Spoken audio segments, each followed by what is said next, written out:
I'm David Cooper, one of the GP partners up at Oldmacher Medical Practice up in the centre of Aberdeen. We at Oldmacher were one of the first practices that started with serial prescriptions way back, I think back in 2011, so a long time now that we've been doing it. Requested as part of the initial pilot to kind of trial some of the IT things and just to see how that functioned with our local pharmacies. So been doing serial prescriptions now for nearly 10 years essentially. And we're progressing, like I say, over the last 10 years, increasing numbers with a fairly significant jump with COVID. We've made quite a big push on the new MCR type process, and we're up to, I think, almost about 3,500 patients at the moment with ongoing serial prescriptions. The people that get prescriptions, we haven't limited to the easy prescriptions. So there will be some of those obviously on 1 or 2 items, but there'll be several of them on probably in excess of 10, some even 15 items on prescriptions. So there's no limitation to who goes on.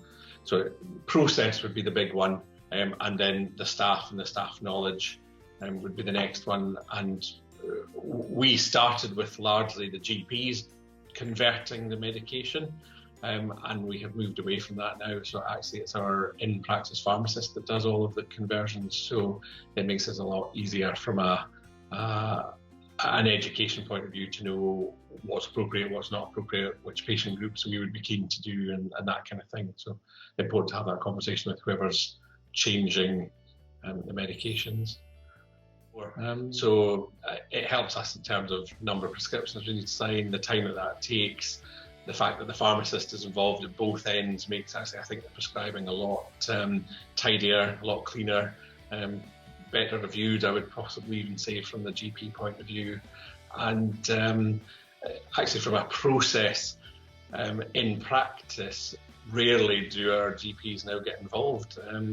It's all kind of taken out with, other than for us to just make sure that the prescriptions are still what the patient actually physically needs. So it lets us get on with the medicine rather than the actual technicalities of the prescribing and the IT around about it. Because we've got the local enhanced service, and the enhanced service requires regular contact with our community pharmacists. So we meet our community pharmacists now, the Big 10, every quarter. Actually, I have to say personally, because I sit on that group, I now know our community pharmacists a lot better personally, and so actually I would highlight the fact the actual relationship with community pharmacists is much better, and we're using them appropriately, they're using us appropriately. And actually, to be honest, the practice have supported several of them now going through their prescribing. So the working relationship between practice and community pharmacy has got significantly better since pre-MCR time. And we do definitely find that the number of queries about prescriptions that come into the practice, whereas that would be a regular thing, has definitely decreased significantly, because most of the prescription queries go to the community pharmacists, because ultimately they're going to be the ones that are organising it. So quite a bit of time saving from the admin point of view on general prescription queries and prescription printing. So most of them come back via direct telephone, and again, because they've got a personal relationship between our admin person, who's also at our quarterly MCR meetings, they've got this personal connection, so it's much easier to pick up the phone, and they've got a direct dial number into the practice to speak to the person that they need to speak to, and they've also got a direct email address to come into a specific person where they'll get their queries answered. So it makes the process in the practice to direct queries much easier as well, we found. So convenience, time saving. Once you get to know the individual pharmacy's way of doing their MCR, the general feedback is that it's actually much easier than trying to get a repeat prescription out of us just to go to the pharmacy. Most of them have it ready to go, so there's no hanging around at the pharmacy, so a lot less stress with them. And generally patients actually they like it, to be honest.